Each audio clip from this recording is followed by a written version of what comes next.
ගින්දර අවුලවන්න නොව නිවන්න.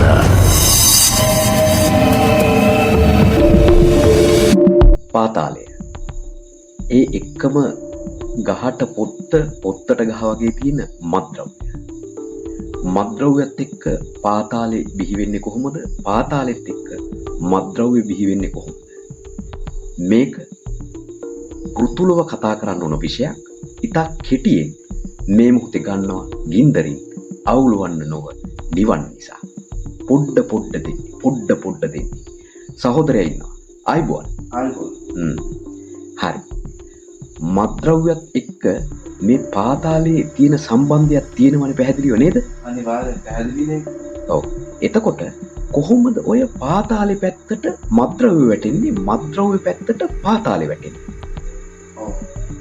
දැන් සාමාන්‍යයෙන් දැන් මේ යන කාලය අනුව ගොඩක් දුරට ඉතින් සල්ලි වල නෙමෙයි මිනිස්සු ගේම් ගන්න. එදින්ම පාතාලේ කියන්නේ ඔව් මත්ද්‍රව්‍ය මත තියෙන දේ. දැන් ගණන් වලට අනිසක මිනිස්සුම අර මේ කලින් කතා කරපු ප්‍රෝග්‍රෑම් එක වගේ සික් එක කියන එක ආවම පස්සේ වැලවල් අද ගන්න ඕන කෙනෙක් කොට ග්‍රෑම් 5000ක් දෙන්න අන්න අරුගේ අතයින් කළා දාපන් කිව්වා එපාරක් සරන්නේ නැහැ. සික් එක ලොකුයි. එයාගේ අතප්පයක් අයින් කරනවා. අමුත් දිරසන් වල ඉන්නේ ළමාදී මත්ද්‍රව්‍ය වලින් වහගෙන තියෙන්නේ. ඔව්.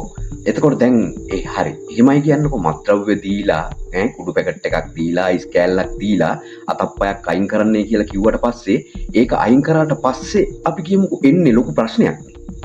ඔව් ඉතින් ඒකේ වලට හිතන්නේ නැහැ නේ. එයා හිතන්නේ යාගේ සික් එක තමයි. හැමතිස්සෙම හිතන්නේ ගැලවෙලා ඉන්න පුළුවන් කියලා. ඔව්. නීතිය වුණාට ප්‍රබලයි. අනිවාර්යෙන්ම නීතියෙන් ඒක හොයා ගන්නවා. හොයාගත්තත් ඉතින් දඬුවම සාමාන්‍ය දෙයක්.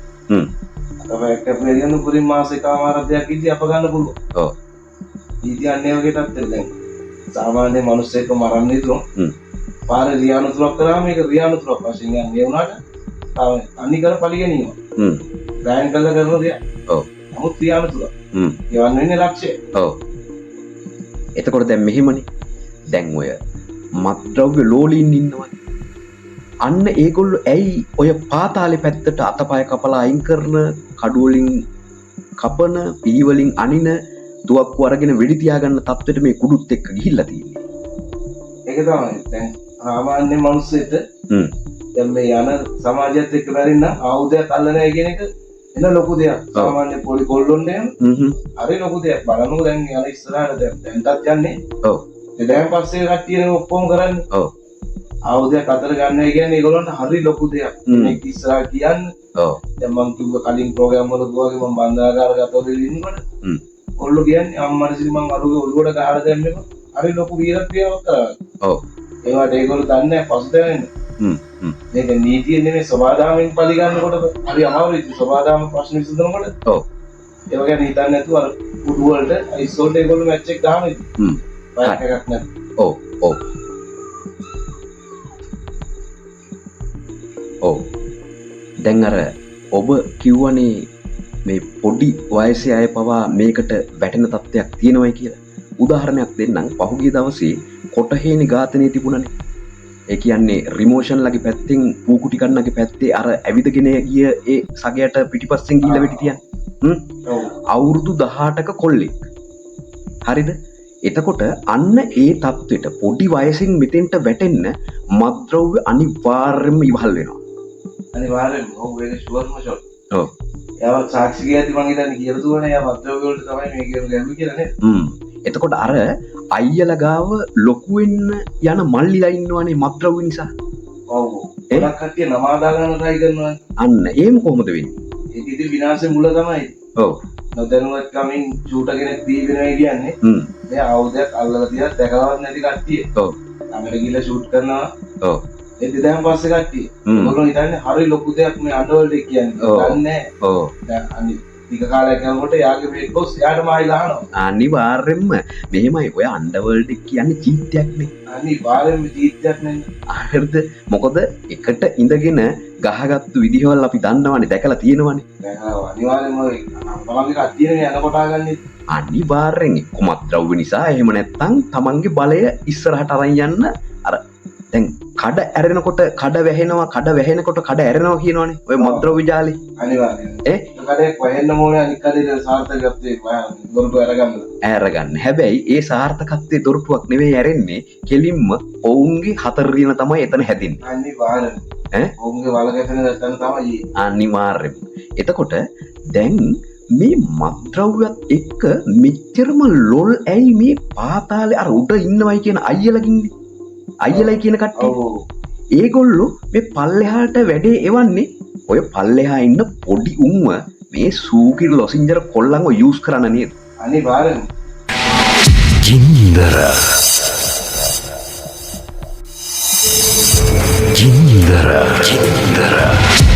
අවුලවන්න නොව නිවන්න.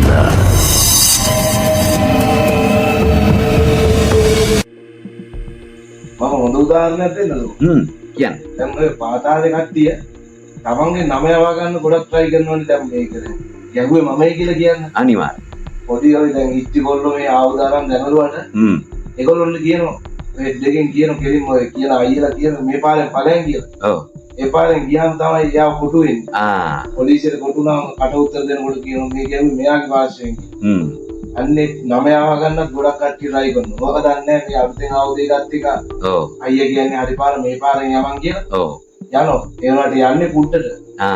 ඒ කියන්නේ අයියම තමයි පාවල දෙන්නේ. ඔව් අයියම තමයි පාවල දෙන්නේ. ඊට පස්සේ යාගේ නම යනවනේ මේ වැඩේ කියලා මමයි කියන්නේ.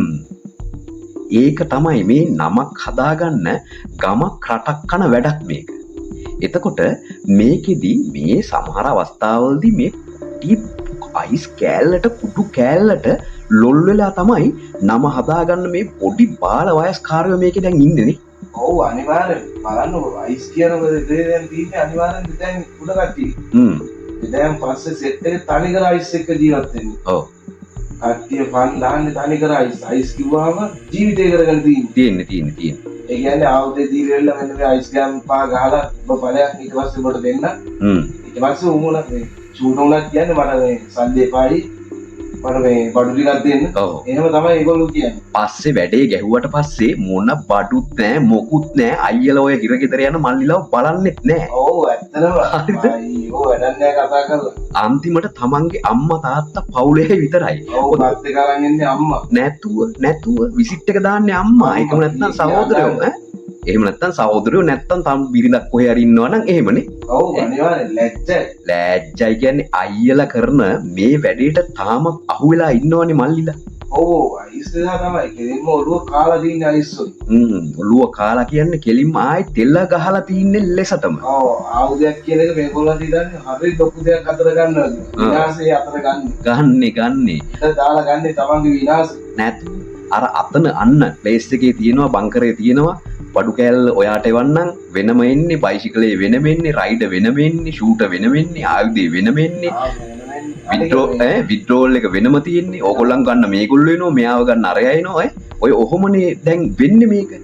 ඒකනේ මේක සංවිධානාත්මක අපරාධ කියලා කියන්නේ ඔය පාතාලේ. අනිවාර්යයෙන් සංවිධානාත්මක අපරාධ කියන්නේ. ඔව්. අයියද කියන ඔය අයියලා. ඔව්.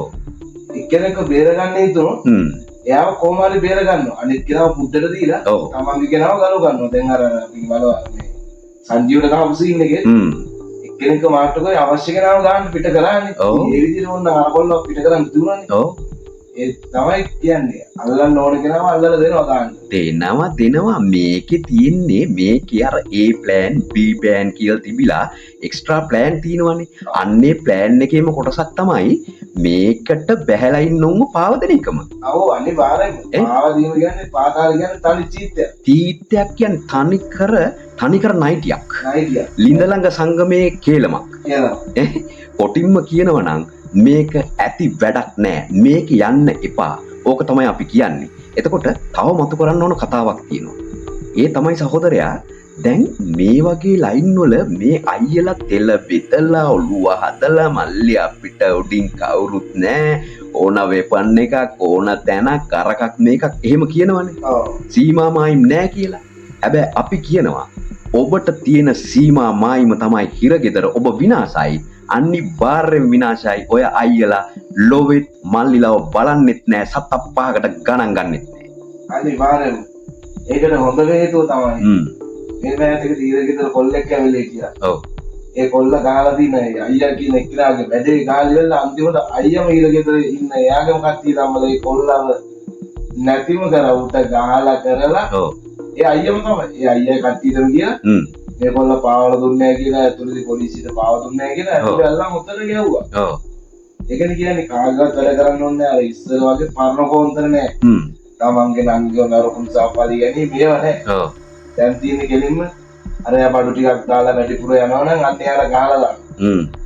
අහිංසක කොල්ලෝ. බලන්නකෝ ඒ ලොකු මිනිස්සු නෙමෙයි නැරෙන්නේ මේ අහිංසක කොල්ලෝ. ඔව් එක්ක ලොකේෂන් එකක් තියෙන උන්ට ගහලා දානවා. තමන්ගේ නම බබලවන්න වැඩක් නැහැ. කෙටි කාලේ නීතිය මොනවා නොවුණත් සබහාදාම කියන එක තියෙනවා නම් අන්න ඒක හොඳට මතක තබා ගන්න. අවසානයේ අද කතාව ඔච්චරයි කියලා හිතන්නේ මේ පොඩ්ඩ විතරක් දෙමු. සහෝදරය තව තියෙනවද මොනවා හරි විශේෂයෙන් මතු කරන්න ඕන කාරණාවක් අවසානයේ? විශේෂයෙන් මතු කරන්න ඕන එකම දේ තමයි මත්ද්‍රව්‍ය කියන දේ පාවිච්චි කරක් කවන්නේ. එක එකාගේ වහල්ලු නම් වෙන්න එපා. අන්න හැබැයි පාවිච්චි කරත් කමක් නැහැ කියන්නත් එපා. පාවිච්චි කරන්න එපා. මොකද මේක ප්‍රමෝට් කරන්න අවශ්‍ය නැහැ අපි ඩිමෝට් කරමු. ඔව් අනිවාර්යයෙන්. නෑ මං කිව්වේ ඒ යන කතාවත් එක්ක තමන් හම්බ කරලා තමන් ගහපල්ලා. ඔව්. එක එකාගේ ඉදරම් වෙන්න එපා. මොකද ඒ හෙඩ් එකෙන්ම තමයි තමන්ටත් ෂූට් එක වෙන්නේ. අනිවාර්යෙන් බලලුලවා කොස්සට බාවනවා. අනිවාර්යෙන් දිය රෙද්දෙන් බෙල්ල කපනවා. මේ ගෙනියන්නේ දිය යටින් ගින්දර. වන්දින අත් දෙකෙන්ම තමයි බෙල්ල වෙදිකන්නේ. අනිවාර්යෙන්ම ඔබ ඉවරට ඉවරයි. ඒක නිසා අපි පොඩි කොල්ලන්ට කියන්නේ කුඩට අයිස් කෑල්ලට ලොල් වෙලා මේ වෙපන් අතට අරගෙන මිනි මරණ තැනට ගියන්න එපා. ඔවුන් වීරයෝ නෙවෙයි. වීරයෝ වෙන්න ඕන නම් ඔයා 18 17 කොල්ලන්ට එන්න ශ්‍රී ලංකාවේ ආරක්ෂක අංශවලට මහජන ආරක්ෂාව, ජාතික ආරක්ෂාව, නීතිය සාමය රකින්න.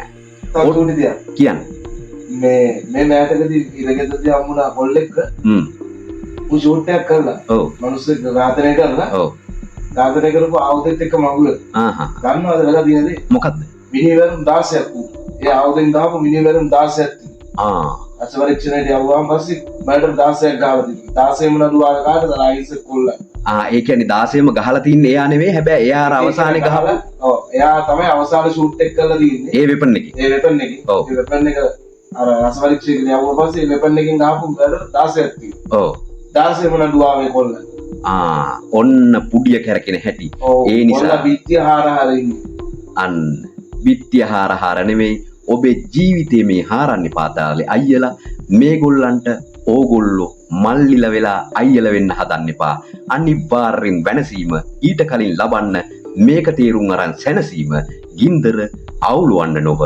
නිවන්න ගින්දර අවුලවන්න නොව නිවන්න